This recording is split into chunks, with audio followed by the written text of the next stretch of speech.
De volta com a nossa programação, o nosso último painel desta edição da CEO Conference, nós vamos falar sobre o cenário político em 2026. Então eu tenho a honra de convidar ao palco Gilberto Kassab, secretário de Relações Institucionais de São Paulo e presidente nacional do PSD, e para moderar, Júnia Gama, sócia do BTG Pactual. Um ótimo painel.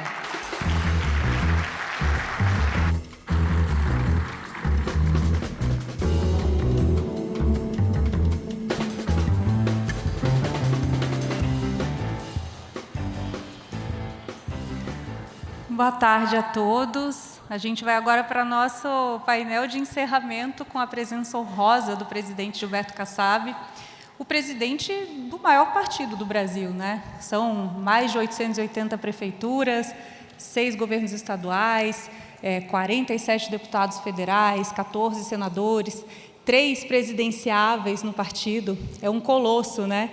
E lá em Brasília a gente brinca que para onde o Kassab vai, você pode ir atrás que tem coisa boa, né? É realmente uma referência na política brasileira e em 2026 vai ser muito importante na definição de uma eleição que ainda deve ser muito polarizada, né? Presidente Kassab, boas-vindas para você. Eu queria começar, então, que a gente analisasse um pouco essa mudança de cenário que teve de dezembro para cá. Havia até então uma construção muito ampla desses partidos da centro-direita, o seu inclusive, para uma candidatura que pudesse fazer frente de oposição com uma rejeição menor ao presidente Lula. Com a decisão de Jair Bolsonaro de apoiar o filho Flávio, teve aqui mais cedo com a gente em entrevista com a Amanda Klein, isso mudou, né? Eu acho que não tem mais muita alternativa tão competitiva. E eu queria que o senhor fizesse essa leitura de se vai ser possível, nessa eleição, furar essa bolha da polarização que acabou se estabelecendo de novo, com Lula de um lado e um Bolsonaro do outro. Obrigado, Júnia. Uma alegria muito grande estar aqui com cada um de vocês. Um prestígio muito grande estar aqui debatendo com você. Quero saudar todos os presidentes, saudando o André Esteves. E dizer para você que essa questão da polarização, ela tem que ser entendida mais de uma maneira de longo prazo.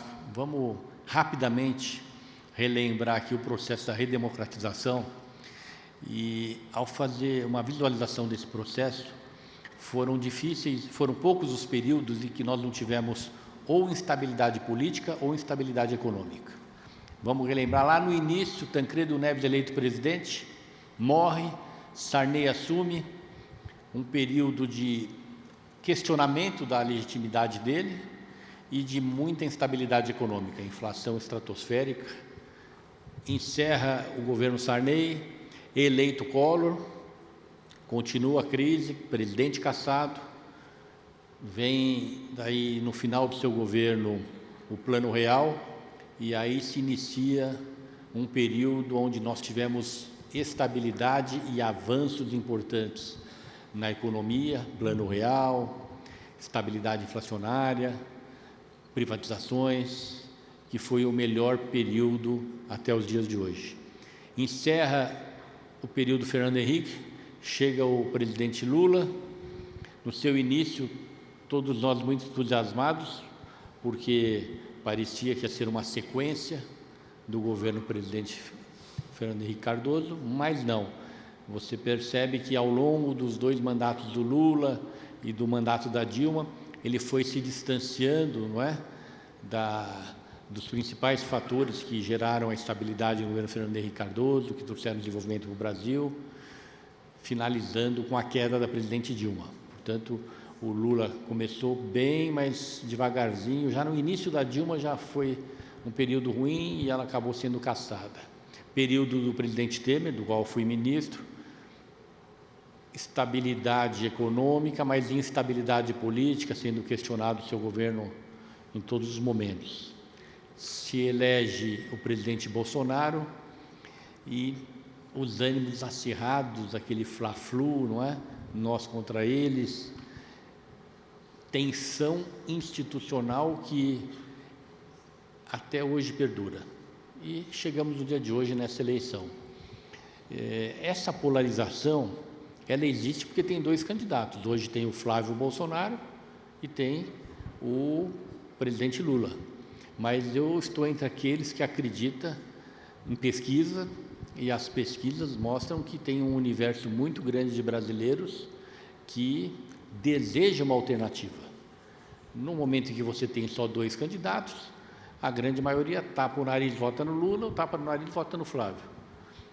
São governos que eles representam que têm méritos, mas têm muitos problemas. Mas o principal problema dos dois são governos que não deram as respostas que a sociedade brasileira precisa. São governos que não deram quais respostas? Vamos ser claros aqui, Júnia. Quais são essas demandas da sociedade brasileira? Primeiro, combate à corrupção. O que esses governos têm feito para combater a corrupção? O que o nosso Congresso Nacional tem aprovado de leis para combater a corrupção? E é evidente que essa indignação é crescente da sociedade brasileira. E se você procurar fazer uma análise muito profunda junto ao governo Lula, junto ao governo Bolsonaro, você não vai encontrar nenhuma iniciativa concreta que tenha sido nessa direção. Segundo, promoção da transparência na gestão de recursos públicos. O que esses governos, seja o do Bolsonaro, seja do presidente Lula, fez? Ao contrário, chegam prometendo e ao longo dos governos ela não existe. E se tem algo hoje inaceitável diante da tecnologia que existe à disposição, é a ausência de transparência. Até eu falo de uma maneira muito respeitosa, porque afinal de contas eu tenho parlamentares do meu partido que poderiam também ter apresentado projetos de lei, mas o carro-chefe no regime presidencialista é o executivo, não é? Hoje nós vemos com naturalidade parlamentares questionando o Poder Judiciário, porque o Poder Judiciário está exigindo que as emendas tenham a sua tramitação feita com transparência. É surreal, não é? É surreal. Voto distrital. Eu não vi nenhum governo defender o voto distrital, e nós sabemos que hoje tem crise de legitimidade. Eu não tenho nada contra a influência, eu não tenho nada contra a celebridade, não tenho nada contra líderes religiosos, mas o voto distrital, ele aproxima o eleitor do candidato, ele facilita a fiscalização do exercício do mandato por parte daquele que escolheu o candidato, e nos dias de hoje tem sido fundamental essa mudança. Então são tantas iniciativas no campo institucional que precisam ser promovidas, que podem mudar o país. Poder Judiciário, os tribunais superiores, é inaceitável você não aprovar mudanças. Alguns defendem o mandato para os ministros, eu defendo idade mínima, e o meu partido também. Por que não definir que um ministro, para ser indicado a um tribunal superior, tenha 60 anos de idade? Com 60 anos é muito mais fácil de observar a história desse ministro. E não estou questionando aqui ministros que do passado, porque nós tivemos extraordinários ministros em todos os tribunais superiores nessas últimas décadas, mas para os dias de hoje, nas condições que vivemos, é fundamental o mandato, e é mais fácil nesse mandato estabelecer idade mínima, 60 anos. E quarentena, está no tribunal superior, quando ele renuncia ou quando ele se aposenta, quarentena para disputar a eleição. Não dá para aceitar um ministro do Tribunal Superior sair no dia seguinte disputando eleições. E para as nossas polícias também, e Ministério Público, qualquer que seja a polícia, municipal, militar, civil, federal, Ministério Público, membro do Poder Judiciário em geral, quarentena para disputar a eleição. São mudanças institucionais que vão transformar o país, e eu não vi o governo Bolsonaro patrocinar nenhuma, eu não vi o governo Lula patrocinar nenhuma. Além do mais, eu acho que o que diferenciará uma candidatura de terceira via, em especial quando a gente fala terceira via, eu falo o governador Eduardo Leite, o governador Caiado, o governador Ratinho, um desses três, eu acho que são os quadros que eles terão à sua disposição para compor o governo. Acho que não dá para comparar a qualidade que seria ou será um governo do candidato de centro, centro-direita, dos ministros que existem hoje ou existiram no passado, que representam essas correntes. Então, eu acho que são os principais diferenciais, não é, que vão levar a sociedade a fazer uma opção pelo novo, pela eficiência, pela honestidade, pela transformação que o Brasil precisa. O Brasil, eu tenho um termo que eu tenho usado muito, o Brasil precisa de um governo que coloque asas para voar no Brasil. O Brasil tem tudo para voar. Vocês sabem todos aqui, grandes analistas do campo econômico-financeiro, que o Brasil está pronto para crescer. O Brasil está pronto para receber um volume imenso de capitais vindo de todos os cantos do mundo, mas que querem ter confiança no Brasil, querem ter segurança jurídica para quem investir, querem que os estados, a União, os municípios se integrem com políticas públicas voltadas para melhorar a segurança do cidadão. E essas respostas não foram dadas por esses governos. Presidente, a gente já vai analisar um pouco mais esse espaço para a terceira via, né? Inclusive como o seu partido vai se posicionar. A princípio parece estreito, se a gente junta as intenções de voto de Lula com Flávio, dá mais de 70%, né, dos votos. Mas eu queria que a gente voltasse um pouco para fazer uma anatomia da desconstrução dessa candidatura, que era considerada a mais competitiva, né, que era do Tarcísio de Freitas. Tenho ouvido muitos políticos se queixarem, fazerem uma crítica de que ele poderia ter agido de uma forma ou de outra, poderia ter se filiado ao partido do Bolsonaro, poderia ter feito sinais mais claros de defesa ao Bolsonaro durante o julgamento. Como é que o senhor avalia a atuação dele durante o ano passado inteiro, né, em que ele teve, de fato, muito apoio institucional dos partidos, muita boa vontade do setor produtivo, e se é algo que não tem volta, né? Ele realmente vai se candidatar ao governo do Estado, é algo que está fora de cogitação, essa reversão, a gente ter de volta o cenário de Tarcísio disputando a presidência esse ano. Bom, vamos ser claros aqui, né, Júlia? O Tarcísio é o melhor candidato. É o melhor candidato por sua experiência, é o melhor candidato por governar São Paulo, é o melhor candidato por ter a perspectiva de vitória mais consistente frente ao atual governo.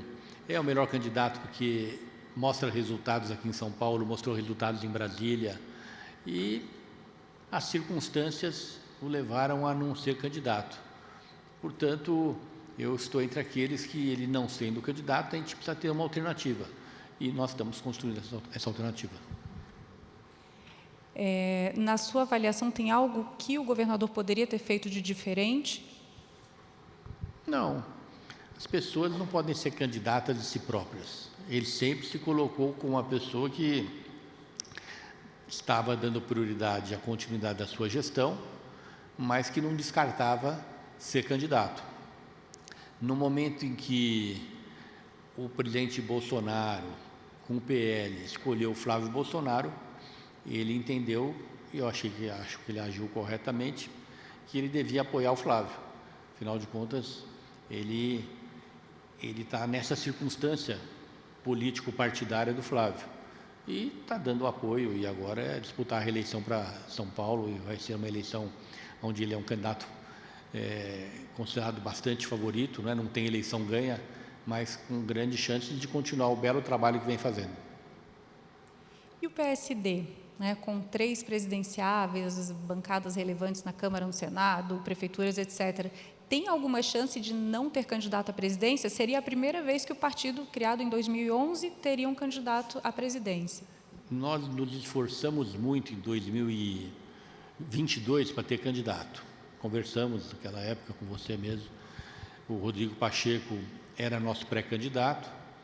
Chegou um momento, diante da instabilidade institucional, que ele entendeu ser mais importante como presidente do Congresso do que como candidato. Depois do Eduardo Leite saiu uma candidatura.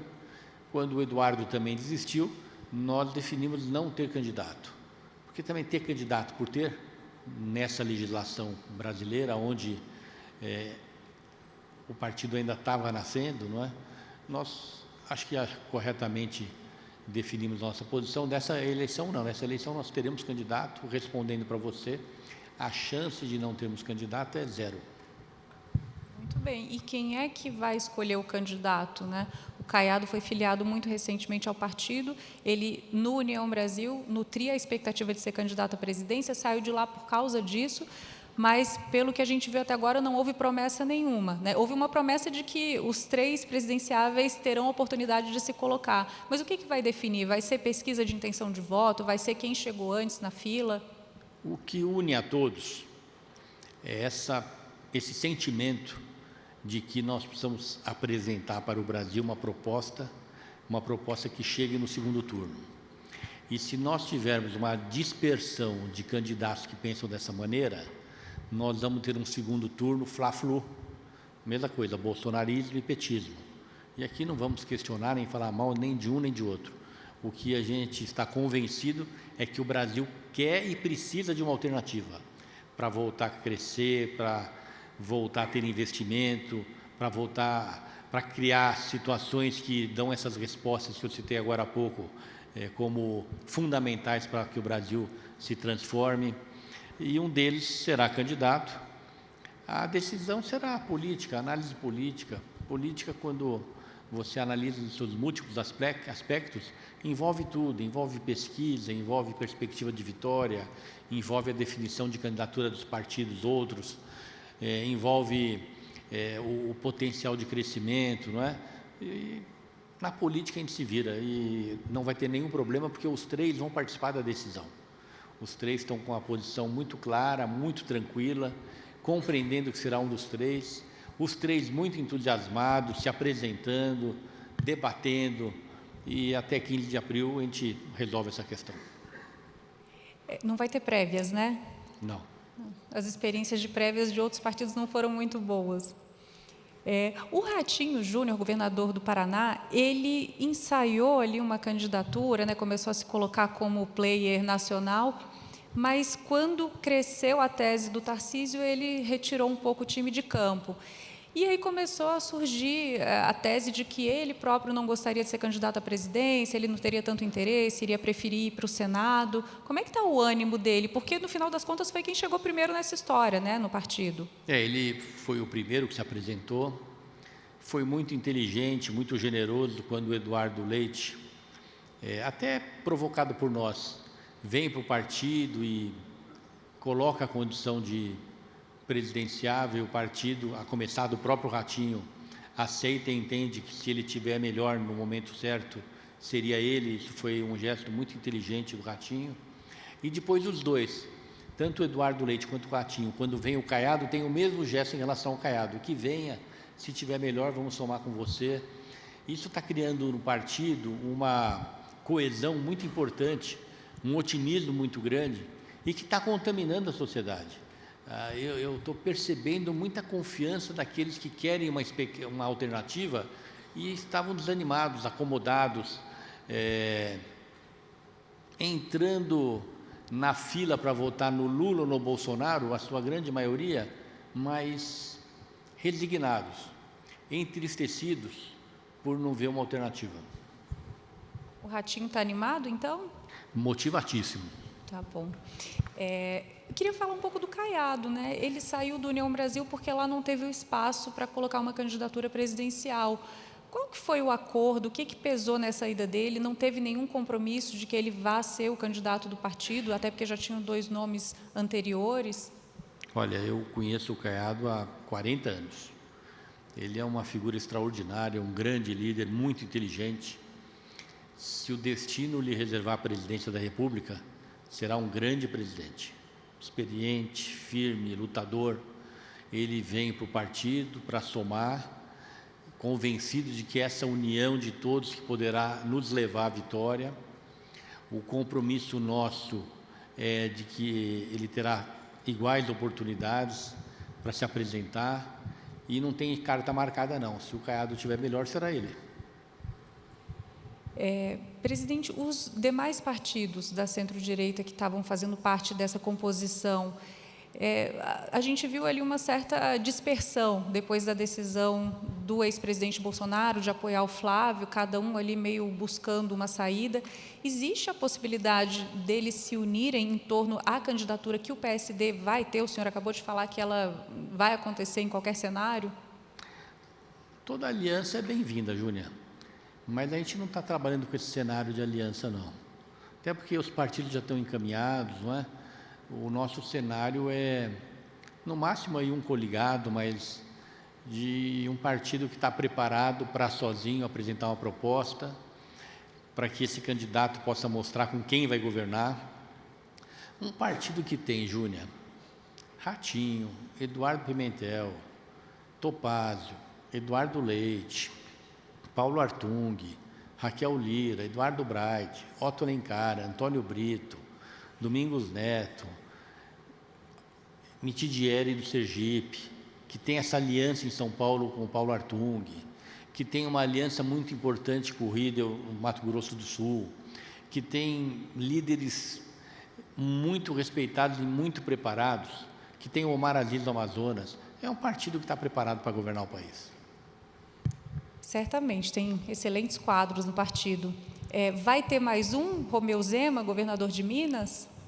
Eu falei Eduardo Paes, não, né? Esqueci, Eduardo Paes do Rio de Janeiro, que vai ser governador do Rio de Janeiro, o Cavalieri, prefeito da cidade do Rio de Janeiro, em poucas semanas. Olha, o Romeu Zema, nós temos que ter respeito por ele em relação à sua candidatura. Ele tem dito que é candidato a presidente da República, tem o nosso respeito, tem a nossa torcida para que faça uma bela campanha e estaremos juntos no segundo turno. No primeiro turno, então, está descartado que ele vai estar... porque ele tem se colocado como candidato e tem o nosso respeito. Tá. Tenta explicar. Junto numa aliança com o Matheus Simões, que é o seu vice-governador, que é uma grande promessa da administração pública, tem sido um excelente gestor em Minas Gerais e vai ser um grande governador. Eu ia pedir exatamente para o senhor tentar explicar para a gente um pouco o cenário em Minas, né? Que eu acho que talvez seja o cenário mais aberto hoje entre os grandes estados. Tem aquela máxima de que máxima comprovada, né? Historicamente, quem ganha em Minas acaba levando a presidência da República. Tem a candidatura, pré-candidatura colocada do vice-governador Matheus Simões, que foi filiado também recentemente ao PSD. Tem a posição, né, do governador Romeu Zema, que vai estar apoiando essa candidatura. No campo da esquerda, a gente não tem uma definição, mas o nome que o Lula gostaria de ter no palanque é do Rodrigo Pacheco, que também é do seu partido, né? E a gente pode ter uma candidatura à parte também, dando mais suporte à candidatura presidencial do Flávio, que é a do senador Cleitinho. Como é que fecha esse xadrez? Primeiro, o senhor acha que o Pacheco vai ser candidato, vai dar palanque para o Lula, e isso implicaria a saída dele do PSD? O nosso candidato é o Matheus Simões, portanto, ele não poderá sair pelo PSD. Tenho respeito por ele e a minha impressão é que ele já fez uma opção na aliança com o presidente Lula. Então, se ele sair candidato a governador, será o candidato apoiado pelo presidente Lula. O nosso caminho é um caminho de oposição ao presidente Lula. Então, é um pouco difícil caminharmos juntos. Minas Gerais sempre foi um estado de grandes líderes, né? Juscelino Kubitschek, Tancredo Neves, Magalhães Pinto, uma série de líderes que hoje a gente não percebe com nitidez, né? A liderança nacional em Minas Gerais. E o quadro estadual ainda está um pouco tumultuado, não dá para enxergar, à exceção do PSD, que tem com clareza a candidatura do Matheus Simões, os outros partidos estão totalmente indefinidos. O PL indefinido, Republicano indefinido, PT indefinido, toda a esquerda indefinida. Nós vamos precisar mais algumas semanas para ver a poeira sentar e sentir qual é o caminho dessas candidaturas. O PSD está bem com o Matheus, está se estruturando, montando plano de governo, um plano de governo em sintonia com o que a população precisa, porque tem tanta coisa que a eficiência pode trazer, Júnia. Vamos lembrar aqui o tamanho do Estado hoje, né? Seja em Minas Gerais, seja em qualquer Estado, mas em especial no Brasil. Você não vê governo falando em diminuir o Estado, não é? Em combater a ineficiência, em promover demissões daqueles que são cargos desnecessários, em enxugar contratos, em eliminar contratos desnecessários. tudo isso vai resultar em economia, essa economia vai resultar em investimentos. O atual governo, ele pensa em arrecadar, aumentando tributos. O Brasil tem a maior carga tributária do mundo. O capital vai embora e o de fora não vem. Então, seja em Minas Gerais, seja em qualquer estado, a nossa posição estadual e a nossa posição nacional é por diminuir o peso do Estado, concentrar o Estado em ações de saúde, educação, segurança, dar instrumentos para o nosso poder judiciário para que trabalhe corretamente, para que nossas polícias tenham condições de trabalho. É muito fácil, mas até agora isso não foi feito. Nos últimos 20 anos, e eu não conheço nenhuma iniciativa que vá ao encontro desses objetivos. Pulando de Minas para São Paulo, né, a gente tem a candidatura à reeleição do governador Tarcísio e o vice dele hoje é do PSD, Felício Ramute. Não sei se ele vai ser mantido na vice ou se teremos outras possibilidades dentro do próprio partido, né?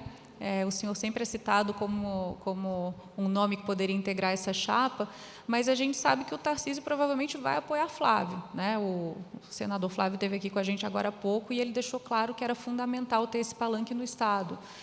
Como é que fecha essa equação, né? Estando na chapa com o Tarcísio e o PSD tendo uma candidatura nacional? Bom, primeiro é algo que a gente precisa combater na nossa legislação. Nós tivemos vários avanços na legislação nos últimos anos. O fim de coligação nas eleições proporcionais, vereador, deputado estadual, deputado federal, a implantação da cláusula de desempenho, a cláusula de barreira, falta a proibição da coligação nas eleições majoritárias. E a legislação permitindo, nós vamos conviver em vários estados com essa situação. O próprio PSD em Minas Gerais, o Matheus, ele vai apoiar o Zema. Nós vamos criar um palanque lá para o nosso candidato junto com o Matheus, mas será outro palanque, e um palanque forte. Aqui em São Paulo, o governador Tarcísio, no seu palanque, ele vai ter Tarcísio governador, Flávio presidente. No nosso palanque, nós vamos ter Tarcísio governador e o nosso candidato presidente. Nenhum problema. A legislação permite e assim será feito. Não tem nenhuma imoralidade, é algo muito compreensível, feito com transparência, mas o nosso palanque vai ganhar. Tá bom.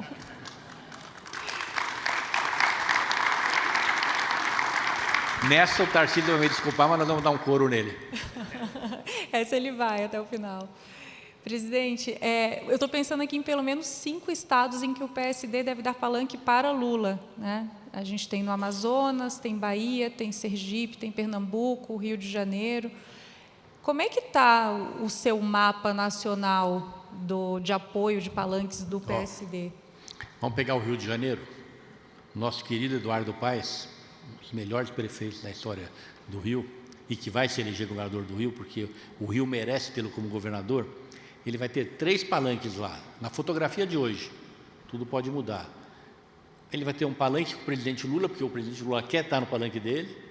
Ele vai ter um palanque com o governador Cláudio Castro, que quer ter um palanque com ele. E o PSD, nós vamos construir um palanque dele com o nosso candidato. E o nosso palanque vai ser mais forte. Vão levar todas, né? Basicamente é isso. Seja quem for o candidato à presidência em cada estado. Eu sinto isso, existe muita motivação por essa melhor via. Muita motivação. Presidente, a sua análise política agora do cenário eleitoral, né? A gente vai ter um presidente que vai para a reeleição, que conta com um cenário macroeconômico relativamente confortável, com o PIB ainda crescendo, inflação dentro da meta, renda na máxima, desemprego na mínima, que aprovou uma série de medidas que vão ajudar, né, durante a campanha, isenção do imposto de renda, vale gás, redução da tarifa de energia elétrica, pé de meia, entre outros, que tem uma rejeição muito elevada, isso é fato, né? E do outro lado a gente tem o candidato Flávio, que já parte também de uma rejeição muito elevada e que, ao contrário dessa candidatura alternativa que era gestada até o ano passado, não tem um amplo apoio, uma aliança partidária tão relevante, ou mesmo do setor produtivo. Como é que está o seu cenário de Lula é favorito esse ano? Eu tenho ouvido muito isso na política em Brasília, queria saber a sua opinião, que costuma estar sempre certeira. Olha, eu não diria que ele é favorito, não. Eu sinto que o quadro está muito instável. Todas essas pesquisas, elas têm retratado 2 candidaturas. Daqui, a partir de abril, de 15 de abril, nós teremos 3 candidatos, porque as pessoas falam, mas colocou três fotografias, as pesquisas de hoje, por exemplo. Uma está o Caiado, outra está o Eduardo Leite, outra está o Ratinho. Somando os 3 tem 15, o Flávio tem 18, então vai o Flávio. Não é assim, porque nenhum dos 3 está se apresentando como candidato definitivo. Isso é muito diferente. Na hora que você tiver um candidato colocado, com clareza, nós vamos daí ter as pesquisas retratando a realidade do momento, porque o que vale é a pesquisa no dia da urna. Eu tenho muita confiança que essa terceira via, que é a melhor via, ela vai se consolidar, ela vai ocupar o seu espaço e ela pode ganhar as eleições. Não existe favorito, não. Sem o apoio do principal cabo eleitoral na direita, que é o Bolsonaro, o senhor acredita realmente que tem esse espaço nessas eleições? É aquilo que a gente já disse aqui, seja o bolsonarismo, seja o petismo, que tem lá os seus méritos, mas a rejeição é brutal de ambos. Se a rejeição é brutal, é porque existe uma expectativa, uma vontade que surja algo diferente. E está surgindo. Essa candidatura presidencial do PSD, ela vai implicar uma saída do partido dos ministérios? São 3 pastas. O ministro Alexandre Silveira até esteve com a gente hoje aqui mais cedo, é um grande ministério, Minas e Energia.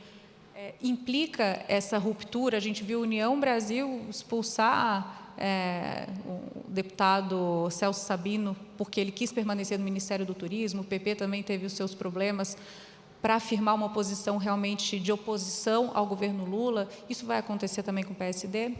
Bom, primeiro eles continuam no governo, né? O PP tem lá a Caixa, a União Brasil continua nos seus ministérios, mas eu não estou criticando, não, estou te ajudando na análise. O PSD, em 2022, não teve candidato. Então, não é nenhum oportunismo dos nossos ministros estarem no governo, porque eu aqui fiquei no palanque do Tarcísio. No palanque do Tarcísio não tinha a candidatura do presidente Lula. Agora, o Alexandre Silveira foi candidato a senador com o presidente Lula. O André de Paula foi candidato a senador com o presidente Lula. O Carlos Fávaro coordenou a campanha do presidente Lula. Então, o partido liberou, desde o primeiro turno. E quem os escolheu ministro não foi o partido, foi o presidente Lula, entre aqueles que o apoiaram. Então, não tem por que eles ficarem nem saírem por iniciativa do partido. Eles têm a sua relação correta, transparente, não é oportunista, não tem, da nossa parte, nenhum problema. Não vão estar no palanque do nosso candidato, é evidente que não vão estar, e nós vamos entender se ficarem, porque não foram colocados por nós e nem serão tirados por nós. Faz parte da democracia interna do partido, né? É aquilo que eu falei, né? Enquanto tiver coligação majoritária, a gente vai conviver com essas, eu diria que são as excrescências, é a jabuticaba da legislação brasileira, partidária. Vamos falar de um cenário hipotético aqui, que hoje é o que as pesquisas estão apontando, que é um cenário de segundo turno entre Flávio e Lula. Como é que o PSD se posicionaria nesse cenário? Fácil, nós vamos estar no segundo turno.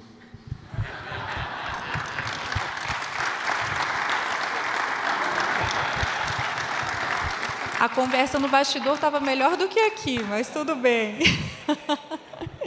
Mas vamos falar muito em tese, né? Porque a gente vê que o senhor, apesar de permitir essa democracia interna, né, de vários palanques importantes que de repente vão subir, vão estar ao lado do Lula, o partido ainda parece ter um perfil majoritário de centro-direita.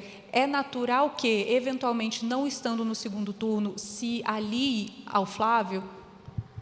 O PSD está ocupando espaço à centro-direita na democracia brasileira, na nossa República. Isso é claro, não é?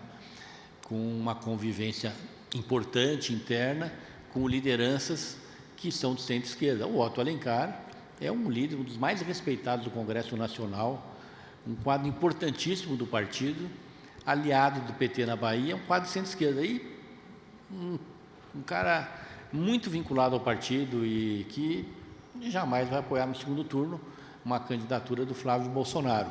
A mesma coisa um Antônio Brito, a mesma coisa um Júlio César no Piauí, um Alexandre Silveira, mas só falta você achar que um Ratinho vai apoiar o Lula e não vai apoiar o Flávio. Se ele não fosse para o segundo turno, como ele vai, não vai ter esse problema. Não, ou o Caiado ou o Eduardo Leite. Então, o PSD hoje, ele está ocupando o espaço de centro na política brasileira, com líderes de centro-esquerda, mas um pouco mais de líderes no campo da centro-direita. Pode não fechar com ninguém e segue esse cenário que vários dos outros partidos vão ter, que lógicas estaduais precisam ser respeitadas. Eu acho que nós vamos ter uma posição, sim, vamos fechar, vamos discutir internamente. Você não vai impor, não é? Mas eu acho que a gente caminha para ter uma posição clara de segundo turno, se o nosso candidato não fosse. Como irá, não vai ter esse problema. Seria bom que não tivesse. Queria falar um pouco de Congresso. O senhor já falou que espera fazer uma bancada de 100 deputados, né? Como é que está essa construção nacional? Quais vão ser as pautas? Quais são as expectativas para essa próxima legislatura? Olha, eu já fui vereador, eu fui deputado estadual, eu fui deputado federal por 2 mandatos, o último mandato com uma votação bastante expressiva, quase 240 mil votos, o que me deu muito prestígio político e me credenciou a ser vice na chapa do Serra para prefeito. E eu vou relembrar aqui um líder político brasileiro, que já nos deixou, Ulisses Guimarães, com uma frase muito triste e que está muito atual. Ele dizia, isso é público, que uma certeza ele tinha em relação ao Congresso seguinte, que sempre seria pior.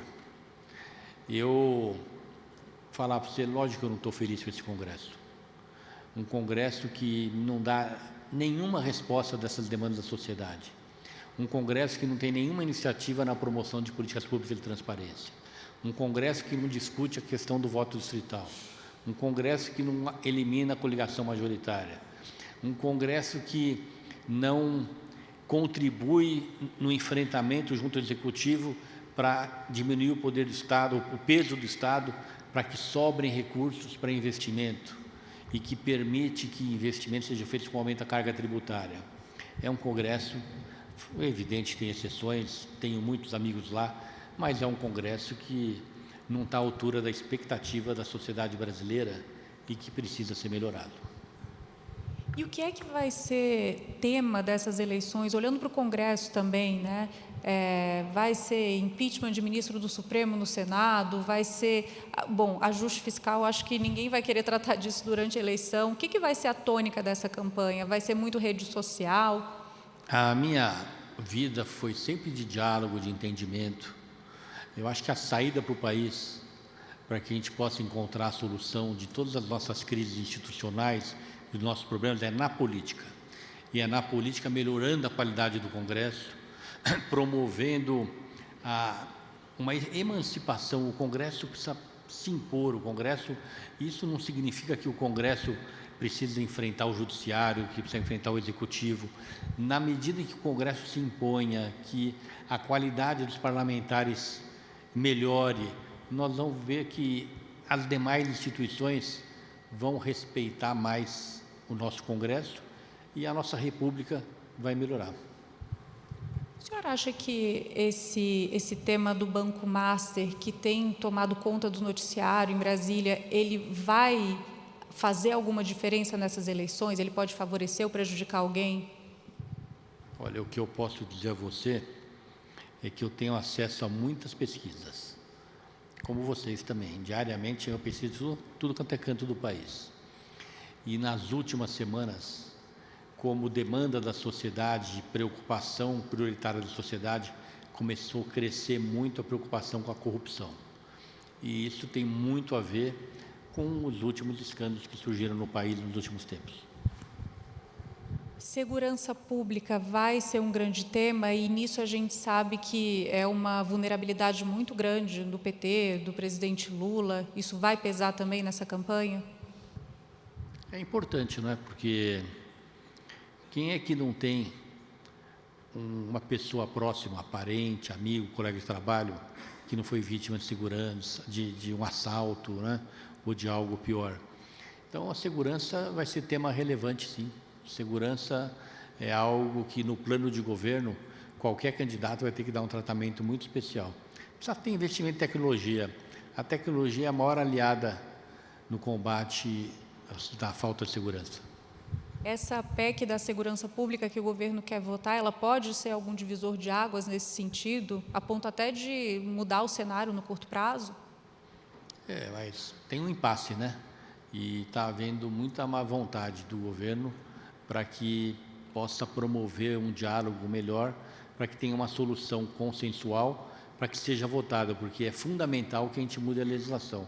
Não pode ficar numa posição imperial de que não aceita negociação, se existe quase uma unanimidade dos estados que quer aperfeiçoar o projeto. Presidente, como é que o senhor está vendo o momento institucional na relação entre os poderes, poder judiciário, executivo, legislativo? Acho que a gente já teve momentos um pouco mais tensos no passado, mas como é que está agora?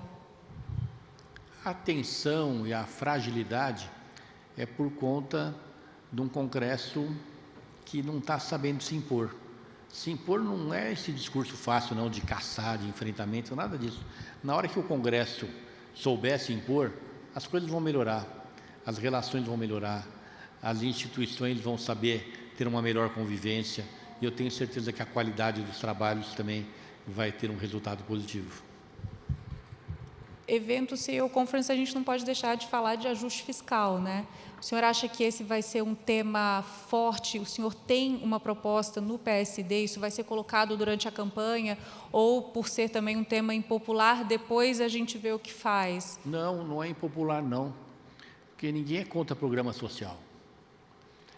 Os programas sociais precisam ter porta de saída. E os recursos dos programas sociais não podem vir de aumento de carga tributária. Tem que vir de uma reforma administrativa, eles estão vindo de uma reforma administrativa que faça sobrar recursos para que os investimentos sejam feitos no campo social e na infraestrutura do país. Nós não vamos ter nenhuma dificuldade de defender equilíbrio fiscal, ajuste fiscal. Isso é fácil de fazer, vontade política. Não dá para abraçar o mundo. Você não pode, à custa de um aumento de carga tributária que vai matar o empresariado, que vai afastar o investidor, né, achar que é a solução para o país. Tem aqui dentro economistas que já participaram do governo, o Mansueto é um deles, que sabe disso, basta o governo querer, que faz, porque os resultados aparecem, os investimentos aparecem, não é? E aí a sociedade começa a aplaudir o governo e o ajuste fiscal é fundamental.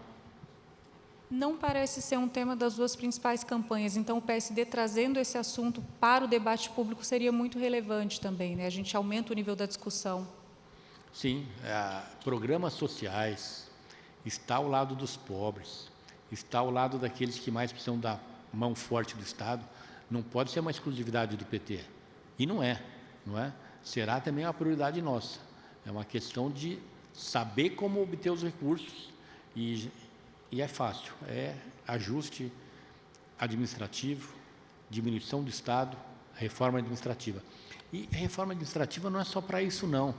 Reforma administrativa é também para sobrar recursos para pagar melhor os servidores. Porque a gente está acostumado a ver a cobertura dos meios de comunicação focando sempre nos excessos. Mas a gente não está dando bola também para o padrão de remuneração dos servidores, que, em geral, são excelentes servidores. Os profissionais da saúde no Brasil, os profissionais da educação, da segurança, do judiciário, em geral, são mal remunerados. Na época dos nossos pais e avós, o sonho de qualquer pai era colocar o seu filho, a sua filha, num concurso público, para que ele fosse delegado, para que ele fosse juiz, para que ela fosse professora. Hoje não é o sonho, hoje é o pesadelo. Não há pai que queira que o seu filho vá para o serviço público. E nós precisamos ter um serviço público de padrão, não é? A pessoa tem que entrar no serviço público sabendo que vai fazer a carreira. Ela vai iniciar e vai acabar a sua carreira dentro do serviço público, com promoções, com bons salários, com reconhecimento, com instrumentos que dê a ela a motivação para prestar um bom serviço. E nós sabemos hoje que o padrão dos serviços públicos é muito aquém do desejado, mas tem muito a ver também com a baixa remuneração de grande parte dos serviços públicos. Já encaminhando aqui para os nossos momentos finais, presidente Kassab, eu queria saber do seu futuro, né? A gente tem visto o PT jogando a possibilidade de fazer uma troca na vice-presidência para trazer algum partido de maior porte para essa aliança. Tem cogitações a respeito do MDB, mas eu sei que tem muitos petistas importantes que gostariam de ter o senhor lá.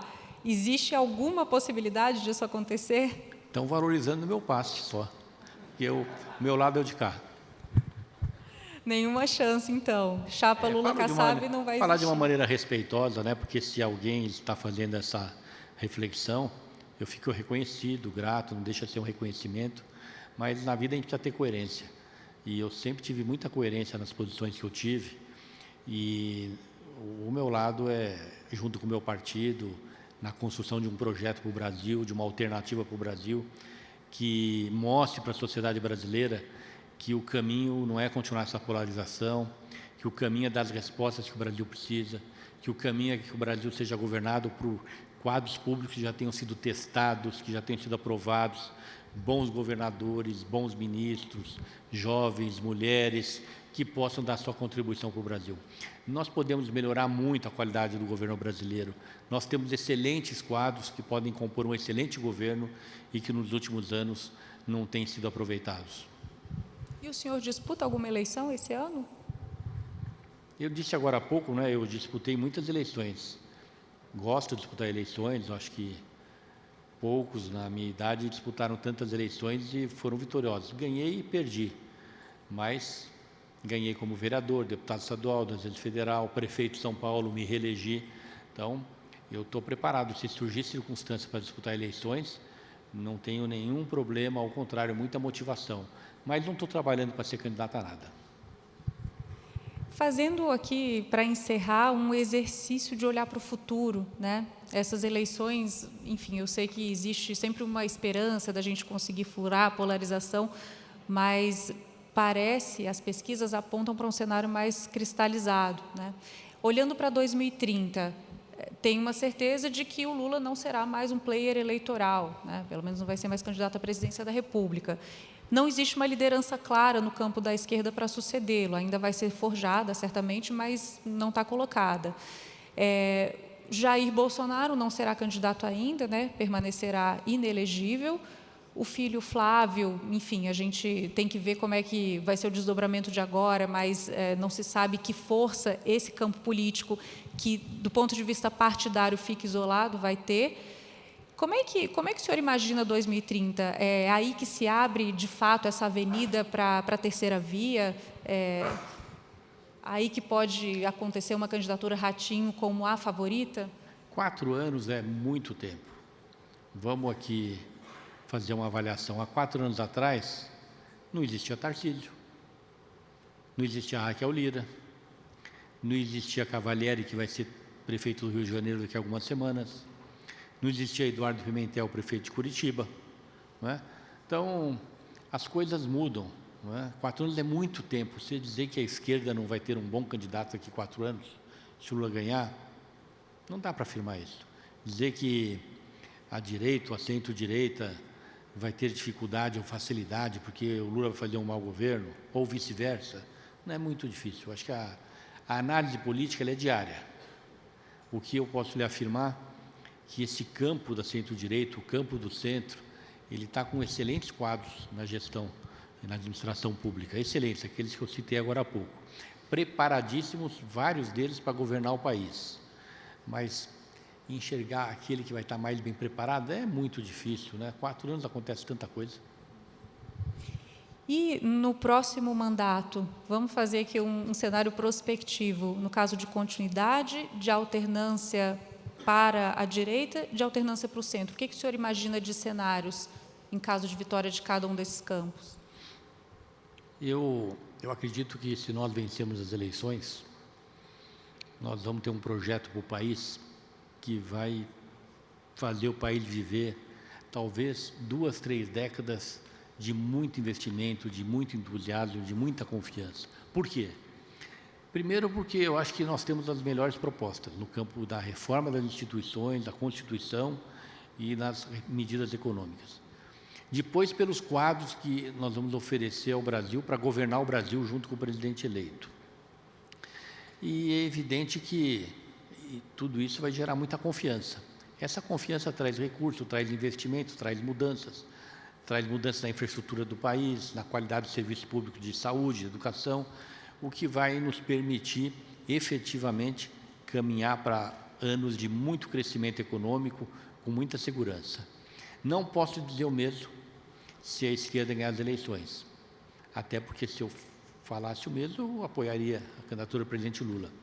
Eu discordo do governo, eu entendo que não está no caminho correto e que nós poderemos ter aí realmente um desequilíbrio fiscal grave no médio prazo.